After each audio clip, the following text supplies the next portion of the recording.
성경 봉독하겠습니다. 열왕기하 4장 1절부터 7절까지입니다. 1절의 말씀부터 함께 합독하시겠습니다. 선지자의 제자들의 아내 중에 한 여인이 엘리사에게 부르짖어 이르되 당신의 종 나의 남편이 이미 죽었는데 당신의 종이 여호와를 경외한 줄은 당신이 아시는 바니이다. 이제 빚준 사람이 와서 나의 두 아이를 데려가 그의 종을 삼고자 하나이다 하니 엘리사가 그에게 이르되 내가 너를 위하여 어떻게 하랴? 내 집에 무엇이 있는지 내게 말하라. 그가 이르되 계집종의 집에 기름 한 그릇 외에는 아무것도 없나이다 하니 이르되 너는 밖에 나가서 모든 이웃에게 그릇을 빌리라. 빈 그릇을 빌리되 조금 빌리지 말고 너는 내 두 아들과 함께 들어가서 문을 닫고 그 모든 그릇에 기름을 부어서 차는 대로 옮겨 놓으라 하니라. 여인이 물러가서 그의 두 아들과 함께 문을 닫은 후에 그들은 그릇을 그에게로 가져오고 그는 부었더니 그릇에 다 찬지라. 여인이 아들에게 이르되 또 그릇을 내게로 가져오라 하니 아들이 이르되 다른 그릇이 없나이다 하니 기름이 곧 그쳤더라. 그 여인이 하나님의 사람에게 나아가서 말하니 그가 이르되 너는 가서 기름을 팔아 빚을 갚고 남은 것으로 너와 내 두 아들이 생활하라 하셨더라. 아멘. 하나님의 기적을 경험합시다 하는 주제로 말씀드리겠습니다. 할렐루야. 아멘. 몇 분과 인사하겠습니다. 하나님의 기적을 경험합시다. 한 10번은 이야기하셔야 됩니다. 그렇죠? 그래야 안 잊어먹죠. 2주 전에 집중호우로 인해서 사상자와 이재민이 많이 발생을 했습니다. 지난주 목요일 이렇게 기준으로 보니까 정부가 집계한 인명피해자가 모두 85명 정도 됩니다. 인명피해가 가장 큰 지역은 충청과 이 경북 지역에 있습니다. 충청의 오송 지하차도 침수로 인해서 21명이 죽고 16명이 다쳤습니다. 연일 강한 피해 임시 대피한 주민도 전국 109개의 시군구에서 16,000명이 인근 학교나 아니면 마을 회관이나 친인척 집으로 그렇게 대피했다고 합니다. 그들 중에 아직도 한 8,000명 이상이 집으로 돌아가지 못한다는 겁니다. 주택이 약 420채가 파손이 되었습니다. 공공시설입니다. 도로, 교량, 하천 1,000곳이 또 파손이 됩니다. 농경지도 3만 헥타르가 침수가 됐고 그리고 소와 닭, 돼지 등 69만여 마리가 폐사한 것으로 파악이 됩니다. 윤석열 대통령은 13개 지자체를 특별 재난지역으로 지정을 하고 많은 도움을 주어 신속하게 복구가 진행 중에 있습니다. 어제는 지난 폭우로 실종된 그러한 주민을 수색하던 중에 순직한 해병 군인의 영결식이 있었습니다. 함께 군생활하던 진일병이 추도사에서 이런 이야기를 합니다. 모든 일에 앞장서 일하던 너는 내가 봤던 그 누구보다도 진정한 군인이었다. 그렇게 이야기합니다. 추도사를 마치고 내려와서 최상병의 모친인과 이렇게 서로 포옹을 하다가 얼마나 이 아들을 잃은 어머니가 눈물을 흘렸는지 그 자리에서 실신하는 일이 발생하게 되었던 겁니다. 자식이 마지막 가는 길을 배웅하는 이 엄마의 마음에 상심이 얼마나 크겠는가 그렇게 생각해 봅니다. 이때 우리가 힘을 모아야 할 겁니다. 삼성은 30억 지원하겠다 그렇게 신문에 이렇게 났습니다. 한국교회도 지원을 해야 되고 특별히 사랑하는 가족을 잃은 유가족들, 여러분 그들이 속히 위로와 안정된 그러한 삶으로 돌아갈 수 있도록 더 많은 기도가 필요한 때인 줄로 믿습니다. 오늘 본문은 엘리사 시대에 있었던 사건입니다. 한 여인이 나옵니다. 근데 남편이 죽었습니다. 그리고 두 아들과 함께 살아가는 겁니다. 이 남편은 누구일까 보니까 선지자의 제자였다 그랬습니다. 구체적으로 요세푸스라고 하는 역사가가 있는데 이 사람은 당시 아합의 그 국내 대신이었던 오바다일 것이다 이렇게 이야기를 하고 있습니다. 열왕기상 18장 3절을 제가 한번 읽어드립니다.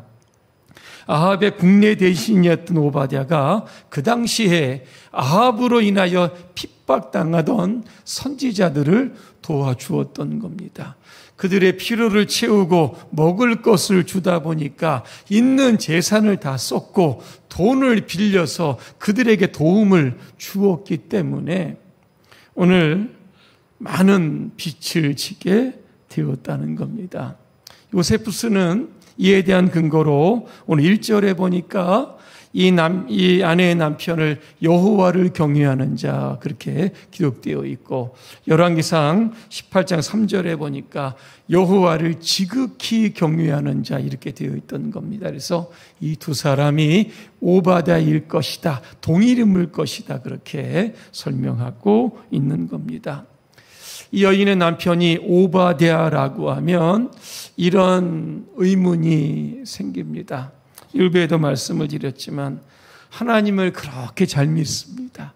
하나님을 잘 믿는 선지자들 핍박하는 거 도와주었는데 그것도 빛을 내어 도와주었습니다. 그럼에도 불구하고 왜 하나님이 그를 데려가셨을까? 왜 이 가정에 남편을 잃고 아버지를 잃는 그러한 불행을 주셨을까라고 하는 겁니다. 여러분 이해가 되십니까? 저도 잘 이해가 되지 않습니다. 다만 하나님의 주권 안에 있다. 우리가 그렇게 설명할 수밖에 없을 겁니다. 나중에 여러분 천국 다 가실 거죠? 그러면 이 질문 한번 꼭 해보시기를 바랍니다. 남편이 죽고 남편이 남겨놓은 빚덩어리가 있습니다.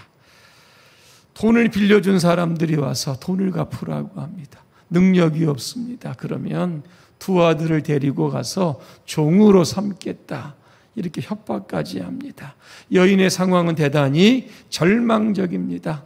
앞으로 삶에 희망이 있을까?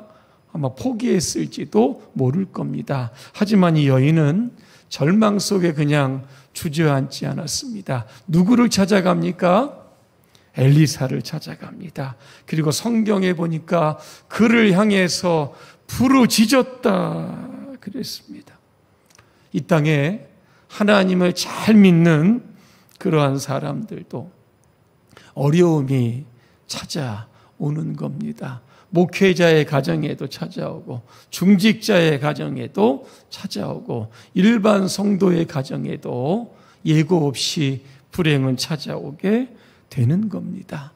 찾아오는 불행을 막을 수는 없을 겁니다. 하지만 우리가 대처할 수 있는 방법은 있는 겁니다.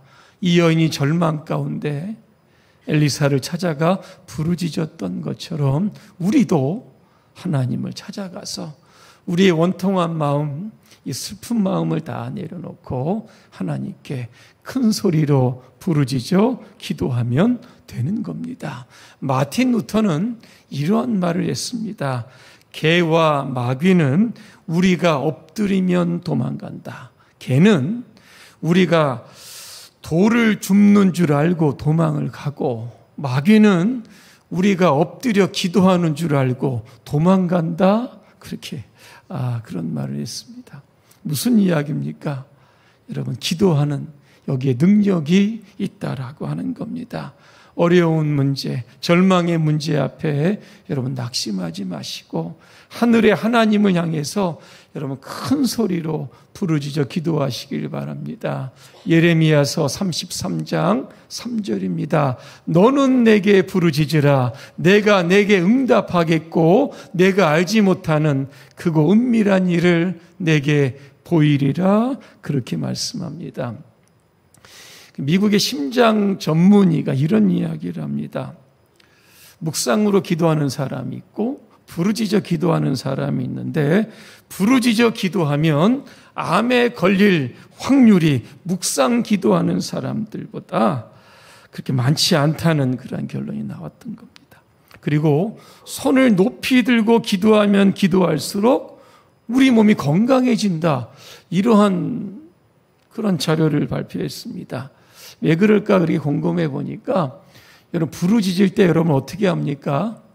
큰 소리로 부르짖습니다. 그러면 우리 안에 담겨진 이러한 모든 그런 슬픔, 절망, 원망 이런 것들이 밖으로 다 배출이 되게 되는 겁니다. 그래서 부르짖어 기도하면 우리의 속이 시원하게 되는 겁니다. 그러면서 우리의 육체의 건강도 더불어 오는 겁니다. 하지만 부르짖어 기도하는 우리가 중요한 이유는 하나님께서 우리에게 즉시 응답하신다는 겁니다. 시편 40편 1절과 2절의 말씀을 제가 한번 읽어드립니다. 내가 여호와를 기다리고 기다렸더니 귀를 기울이사 나의 부르짖음을 들으셨도다. 여호와께서 나를 절망의 웅덩이와 진흙탕 속에서 건져내시고 나를 반석 위에 세우사 안전하게 걸어 다니게 하셨다 그랬습니다. 절망의 웅덩이에 빠질 때 있습니다. 진흙탕에 빠질 때도 있습니다. 허우적거리다가 더 깊은 늪으로 들어갈 수도 있는 겁니다. 우리가 그때 할 수 있는 최선의 방법은 부르짖어 하나님께 기도하는 겁니다. 그분이 우리를 건져주시고 그분이 우리를 구원해 주시고 그분이 우리의 기도에 응답해 주실 줄로 믿습니다. 절망적일 때 부르짖어 기도하면 그곳에 하나님의 기적의 역사가 나타나게 되는 겁니다. 두 번째, 우리가 하나님의 기적을 경험하기 위해서는 우리가 하나님께 기적의 불씨를 드려야 하는 겁니다. 기적은 그냥 일어나지 않습니다. 기적의 불씨가 있어야 되는 겁니다. 오늘 2절에 보니까 엘리사가 여인에게 묻습니다. 내가 너를 위하여 어떻게 하랴 그랬습니다. 내 집에 무엇이 있는지 말해보라 그랬습니다. 그때 여인이 이런 말을 합니다. 공동 번역으로 제가 한번 읽어드립니다.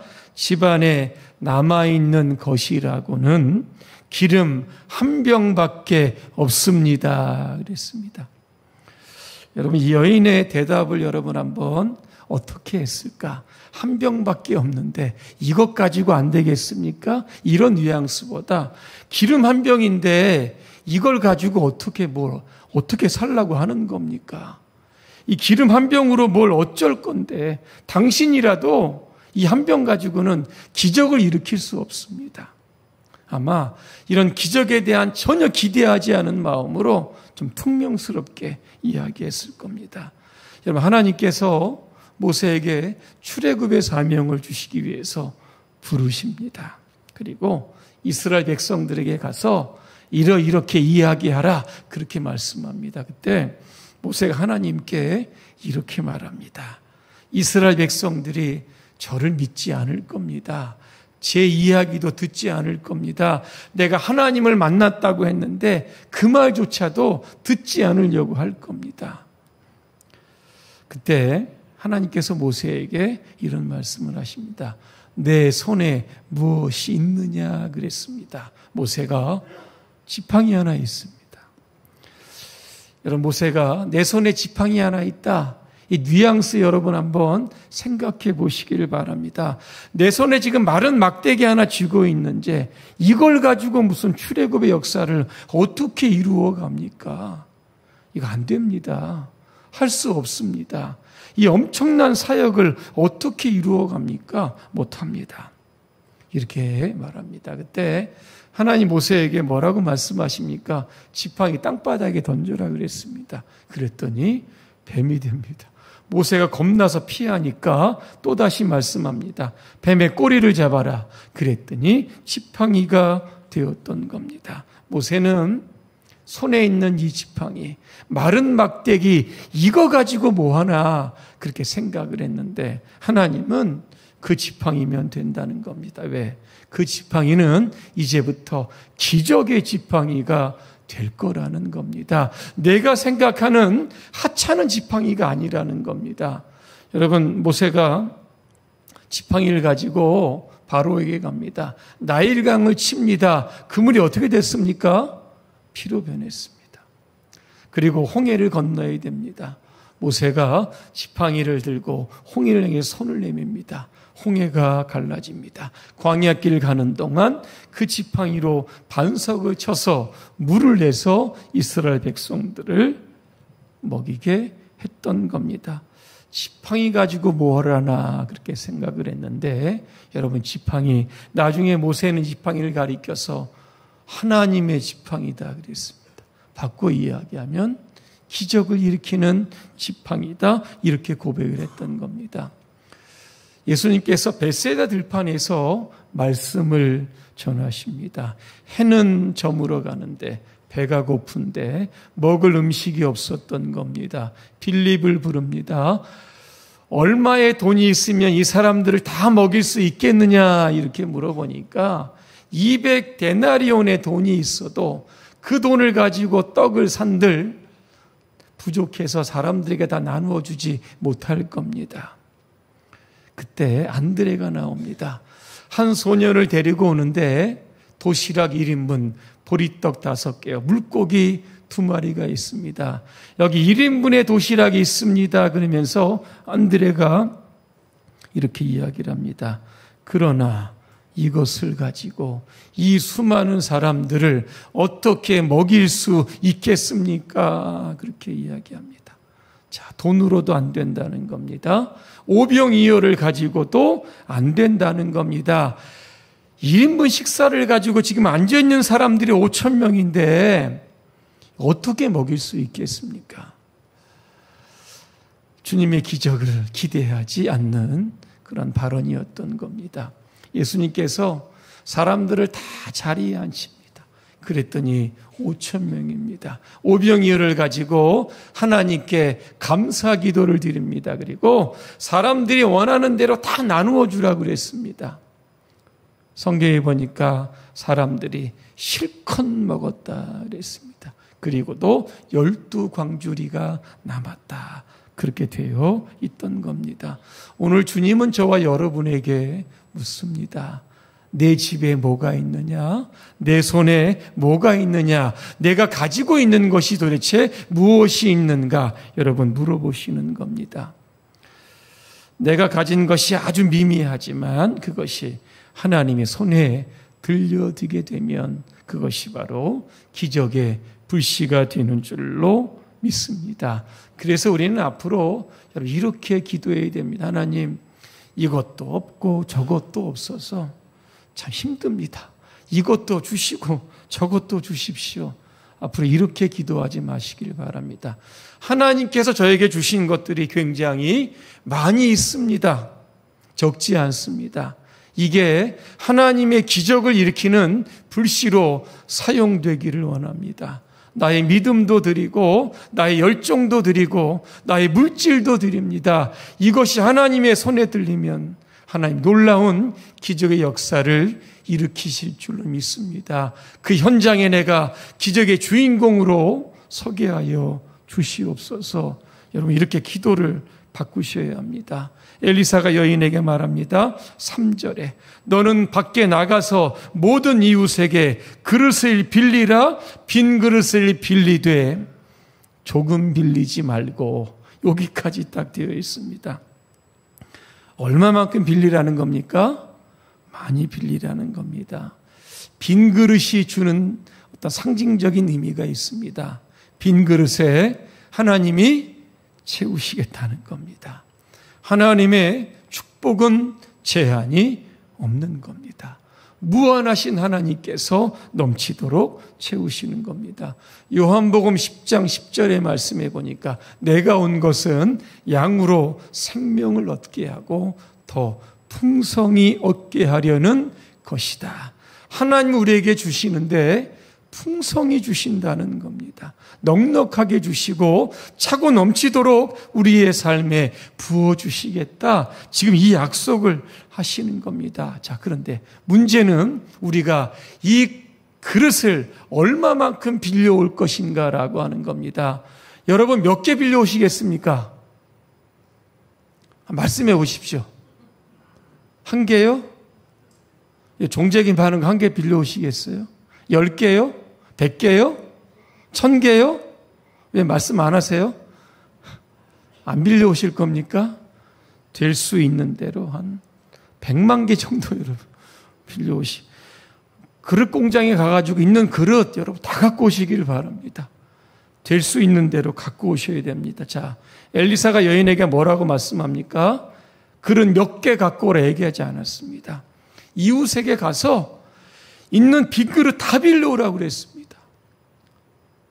동네 이웃 빈 그릇 다 떨어지면 이웃 동네까지 가고 버스를 타고 택시를 타고 KTX 타고 비행기를 타든지 가서 빈 그릇 갖고 빌려오라는 겁니다. 빌려오면 하나님이 채우시겠다는 겁니다. 오늘 낚시꾼이 낚시를 하는데 큰 고기를 잡으면 바다에 던지고 쬐만한 고기를 잡으면 그것을 바구니에 담아놓는 겁니다. 옆에 있는 사람이 하도 신기해하고 좀 이상해서 물어봅니다. 왜 큰 고기는 왜 놔주고 작은 고기만 잡습니까? 그랬더니 이 사람이 하는 얘기가 우리 집에 후라이팬이 작아서 큰 고기는 가져갈 수 없습니다. 이렇게 이야기합니다.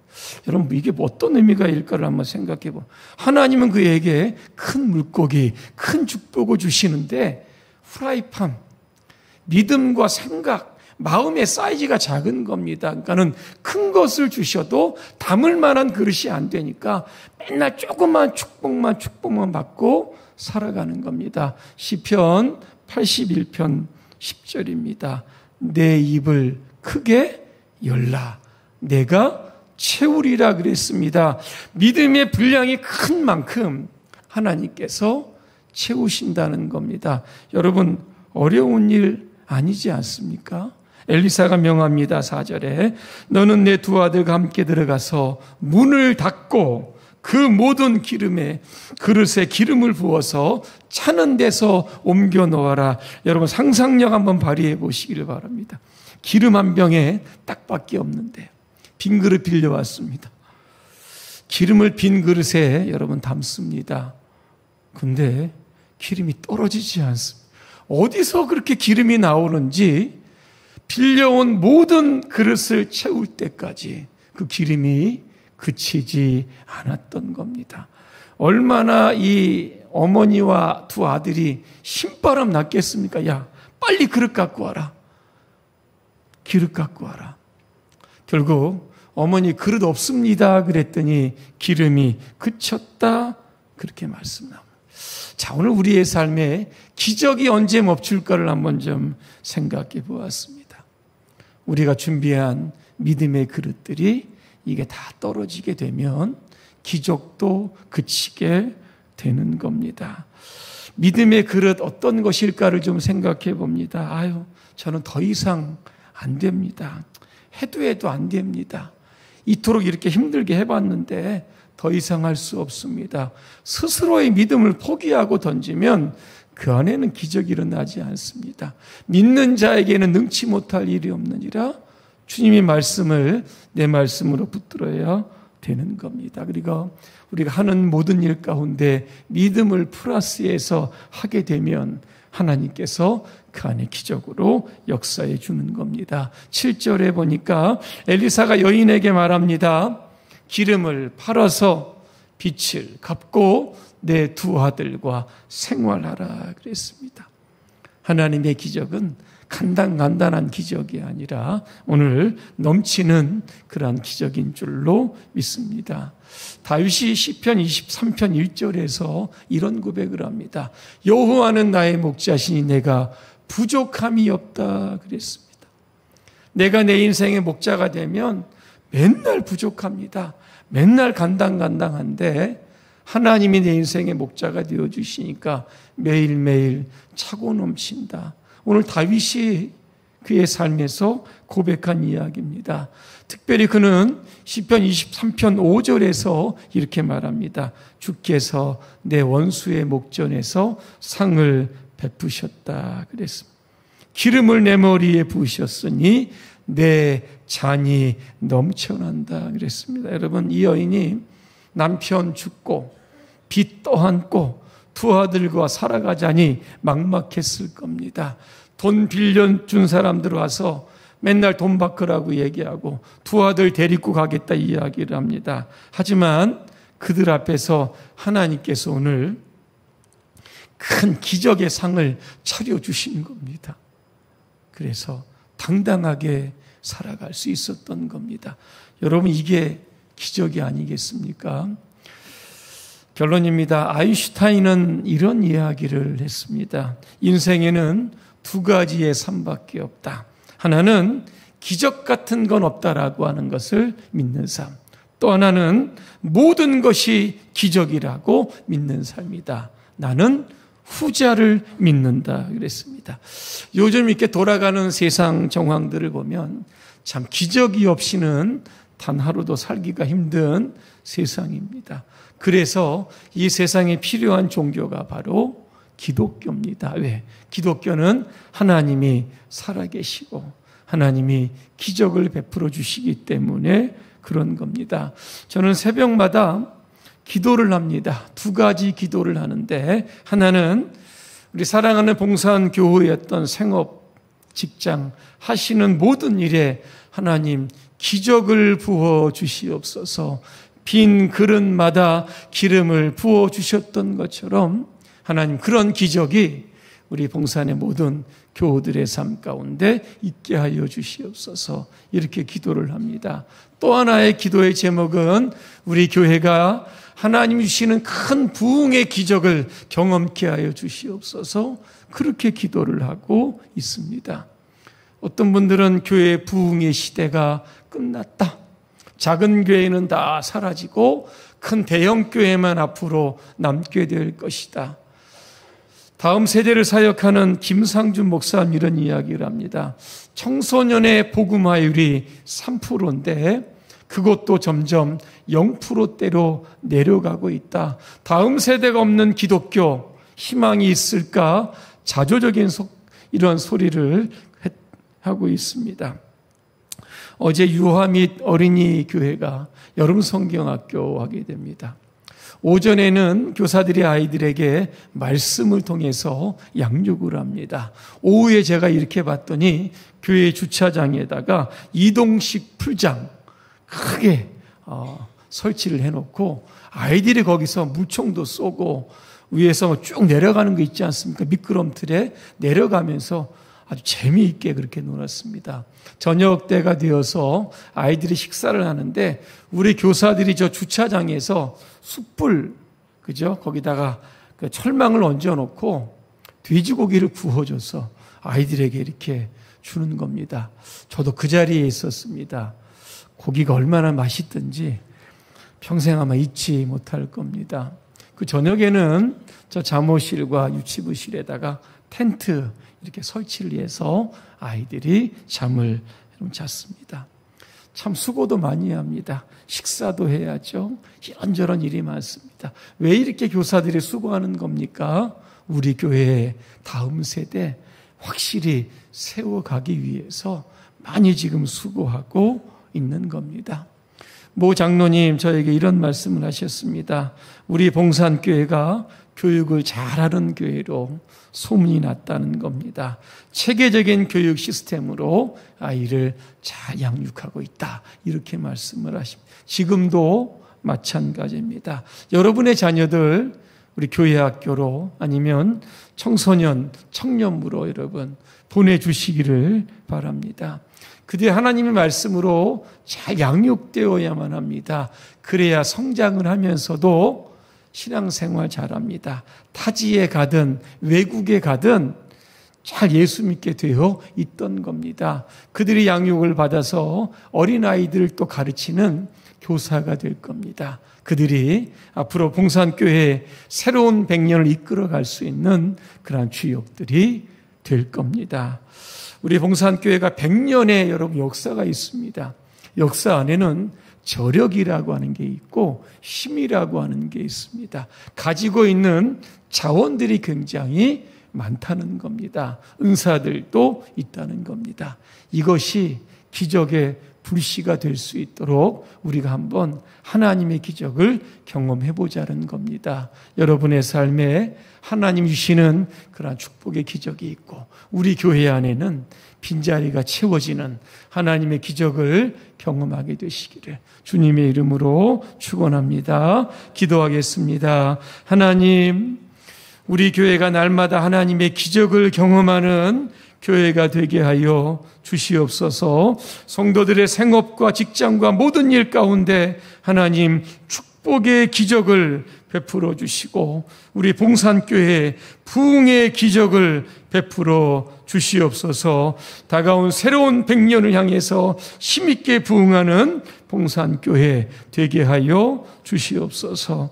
예수님의 이름으로 기도합니다. 아멘.